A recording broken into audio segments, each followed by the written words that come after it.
Chittagong medical college হাসপাতাল থেকে সহকর্মী তাপস দে আকাশ জানাচ্ছেন হামের সবশেষ পরিস্থিতি।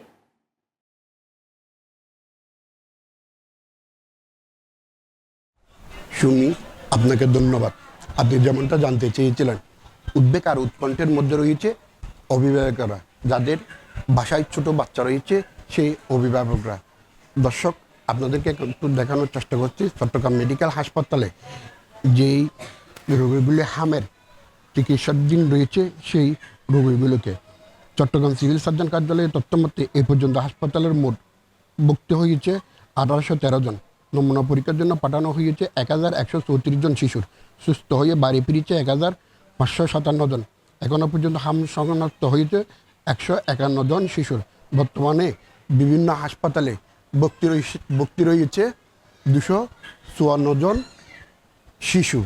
তবে এই পর্যন্ত চট্টগ্রামে 7 জন শিশু মারা গিয়েছে হামের উপসর্গ নিয়ে, আর হাম নিয়ে মারা গিয়েছে 3 জন। এই ছিল চট্টগ্রাম থেকে আমার কাছে সর্বশেষ। সুমি।